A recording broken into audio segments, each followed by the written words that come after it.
अभी हम सब साक्षी जी के द्वारा बहुत ही सुंदर सदगुरु द्वारा रचित भजन श्रवण कर रहे थे। 2 दिन की फुलवारी जीवन मन भौरा मत भूल। हम सबको यह मनुष्य जीवन मिला हुआ है और केवल 2 दिन की है, परंतु हम मनुष्य जीवन पाकर इस संसार में आकर भूल जाते हैं। जैसे कि फूल का बगीचा होता है और बगीचा में अनेक प्रकार के फूल लगाए होते हैं, लगा होता है उस फूल में जब भौरा आता है तो एक फूल से दूसरे फूल वह घूमता हुआ अनेक फूलों में वह रस लेता है। ऐसे ही हम सबको यह मनुष्य जीवन मिला हुआ है। जो यह मनुष्य जो है अनेक खानियों में भटकता हुआ, वह जो है इस खानी से उस खानी से भटकते भटकते हम सबको यह सुंदर मनुष्य जीवन मिला हुआ है। परंतु मनुष्य जीवन पाकर हम सब एक खानी से दूसरे खानी में भटकते हुए आए हैं और तब हम सबको यह जो सुंदर और अनमोल कहा जाता है, बेशकीमती कहा जाता है, यह मनुष्य जीवन मिला हुआ है। और मनुष्य जीवन पाकर हम अगर भजन भक्ति और साधना का काम नहीं करते हैं तो हमारा जो मनुष्य जीवन मिला है, अनेक खानियों में तो कष्ट पाए ही हैं हम सब। क्योंकि देखते हैं पशु जो है, अनेक प्रकार के जीव जो है, वे कितने कष्ट में हैं, वे क्या खा रहे हैं हम खुद देख रहे हैं। हम विचार करें तो बहुत हम सबको दुख होता है। क्योंकि जैसे हम कुत्ता जो है उसको कहा जाता है कि वह भोग खाने में है। हम कुत्ता को ही देखें, उसको 2 वक्त और क्या 1 वक्त खाने को भी नहीं मिलता है। हम सब अनेक प्रकार के जीव जंतु को देखते हैं तो कहते हैं कि यह बेचारा जो है बहुत ही दुखी है, परेशान है। हम जैसे गाय को देखते हैं, बिल्ली को देखते हैं, बंदर को देखते हैं, किसी भी जानवर को देखते हैं तो कहते हैं कि इनके पास रहने के लिए जगह नहीं है, इनके पास खाने के लिए कोई चीज़ नहीं है। परंतु मनुष्य कितना सुंदर, मनुष्य के पास वह सब कुछ है। वह मनुष्य के पास वह शक्ति है, वह उसको 3 टाइम पेट भर खाने के लिए भोजन मिलता है। वह अपने कर्म के द्वारा वह सब कुछ खाता है और अपने कर्म के अनुसार वह अपने रहने के लिए वह कितना सुंदर घर कहें, महल कहें या अनेक प्रकार के कितने प्रकार के वह सुख सुविधा की चीज़ बना लिए हैं। और अगर पीने की चीज़ कहें, रहने के लिए कहें, जाने के लिए, आने के लिए अनेक प्रकार के साधन मनुष्य जो है वह अपने विवेक विचार करके वह सब कुछ तैयार कर लिया है। परंतु फिर भी मनुष्य दुखी क्यों है? मनुष्य जो है इस संसार में सबसे ज़्यादा दुखी है। क्यों? क्योंकि वह अहंकार करता है, वह अपने स्वार्थ को नहीं जीत पाता है, वह अपनी कामनाओं की इच्छाओं और पूर्तियों के लिए वह दुखी है, उसको पाने के लिए वह दुखी है, परेशान है, उसके मन में संतोष नहीं है। अगर मनुष्य जो है सब कुछ को छोड़कर अगर संतोष करना सीख जाए तो मनुष्य से सबसे ज़्यादा सुखी इस संसार में कोई नहीं है। क्योंकि मनुष्य जो है अनेक प्रकार के भोजन है वह खाता है और सोने के लिए अनेक प्रकार के नरम नरम गद्दे हैं, मुलायम हैं, वह उसमें भी सोता है। और बस गाड़ी की बात तो छोड़िए, वह जो है हवाई जहाज में भी बैठकर जाता है, अपनी यात्रा करता है, सुखद करता है, मंगलमय करता है। फिर भी अगर मनुष्य जो है दुखी है, इस संसार में पशु पक्षी से ज़्यादा मनुष्य ही दुखी है। क्यों? क्योंकि वह विवेक नहीं करता है, विचार नहीं करता है।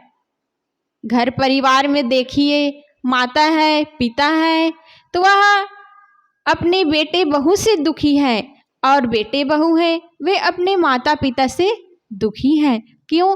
क्योंकि एक दूसरे के साथ स्वार्थ की जो भावना है वह जुड़ी हुई है और स्वार्थ की भावना जो है पूरा नहीं होता है तो वह दुखी होता है। अगर मनुष्य जो है संतोष करना सीख जाए, अपने आप में रहना सीख जाए, तो मनुष्य से सबसे बड़ा सुखी इस संसार में कोई नहीं है। हम सब देख रहे हैं मनुष्य कितना सुंदर कपड़ा पहनता है, कितना सुंदर गाड़ियों में बैठकर घूमता है, न जाने कितने साधन जो है मनुष्य ही आविष्कार करता है, फिर भी वह दुखी है, परेशान है। अगर वह विवेक विचार करता है तो न जाने इस संसार में उससे सुखी इस संसार में कोई नहीं है। हम सब विचार करें, विवेक करें कि हम दुखी क्यों हैं, हम परेशान क्यों हैं। इस संसार में आकर हम सबको सुंदर मानव जीवन मिला हुआ है और हम सब मानव जीवन पाकर भी दुखी हैं।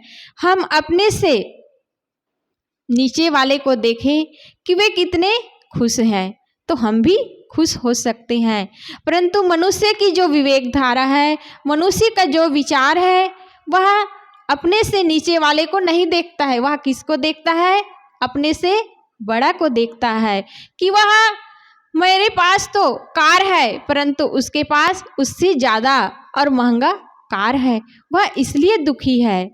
जैसे कि एक व्यक्ति के पास अगर साइकिल है और दूसरे व्यक्ति के पास उसके घर के सामने अगर मोटरसाइकिल चलाने वाला आ जाए तो वह दुखी होता है कि यह मेरे पास केवल साइकिल ही है परंतु इसके पास मोटरसाइकिल आ गया। और जो मोटरसाइकिल वाला है वह यह देखता है कि मेरे पास केवल मोटरसाइकिल ही है परंतु मेरे घर के सामने वाले व्यक्ति के पास स्पेशल कार है। वह कार में बैठकर जाता है, वह कार में बैठकर जा रहा है, वह दूसरे व्यक्ति को देखता है कि मेरे पास तो छोटी सी कार ही है लेकिन उसके पास इससे भी बड़ी कार है। मनुष्य यह नहीं देखता है कि मेरे से छोटा जो है, मेरे से जो गरीब व्यक्ति है वे पैदल चल रहा है, इस पर वह नहीं देखता है, विचार नहीं करता है, विवेक नहीं करता है।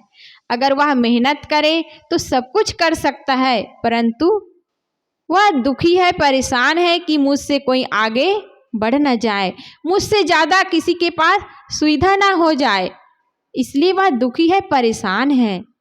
हम सब को यह मनुष्य जीवन मिला हुआ है।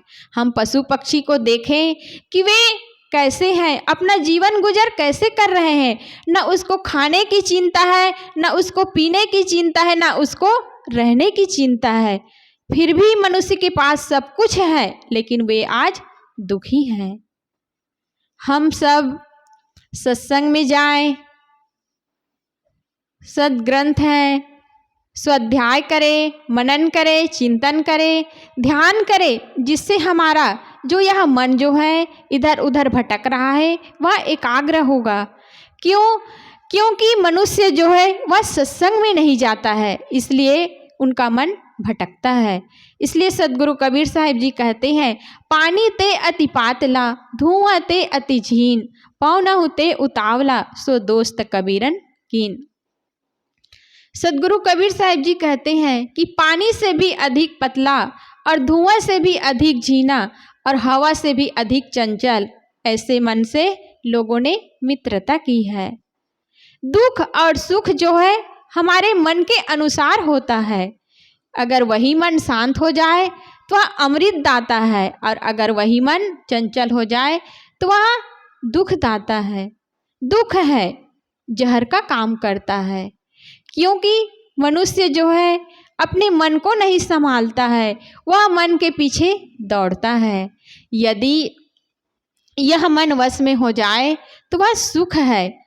सुख हम सबको मन के द्वारा से ही होता है, क्योंकि अगर एक चोर जो है वह चोरी करने जाता है तो वह अपने मन में सोचता है कि आज मैं अमुक गांव और अमुक शहर में चोरी करने जाऊंगा, क्योंकि वह अपने मन में प्लान बनाता है, वह सोचता है कि आज मुझे अमुक के यहाँ चोरी करने जाना है। परंतु वही मन से सोचे कि मुझे एक गांव में एक दुखिया है जो बहुत ही पीड़ित है, उसका कोई नहीं है, अगर मैं उसका सहयोग कर दूं, उसको हॉस्पिटल ले जाऊं, अगर वो बीमार है तो उसको हॉस्पिटल ले जाऊं, और अगर भूखा है तो उसको भोजन दे दूं, तो वह जो मन है वह सुखी और सुख हो जाएगा। परंतु मन चंचल होता है तो वह दुख का कारण बनता है। हम सब जानते हैं कि मन के द्वारा अगर हम चलते हैं तो हमारी जो मनोकामना है वह कभी पूरी नहीं होती है। हम मन के द्वारा अगर चलते हैं, मन को मानते हैं, और मन जिधर कहे उधर चले जाएं, तो हम चोरी करने, अनेक प्रकार के न जाने कितने गलत काम हैं उसको मन के द्वारा ही होता है। और अगर मन को घुमाकर मन को अपने वश में कर ले तो मन के द्वारा भी हम अच्छे काम भी कर सकते हैं, क्योंकि जो इस संसार में मनुष्य है सबके पास वह मन है, और मन के कारण ही वह दुखी है। मन जो है अनेक प्रकार की जो इस संसार में भोग की वस्तुएं हैं, वह जिस व्यक्ति के पास नहीं है वह उसको पाने की इच्छा करता है, और वह जो भोग की वस्तु है वह पूरा नहीं होता है तो वह गलत काम करता है, और गलत काम करने से वह जो मनुष्य है वह दुखी है, परेशान है। हम सब अपने मन को संभाले और मन के द्वारा उस रास्ते पर न चले और मन को अपने कंट्रोल में रखें, तो हमारा जो यह मानव जीवन मिला है वह सार्थक होगा। आइए इन्हीं भजनों की कड़ी को विराम देते हुए हम विचार की ओर चलते हैं।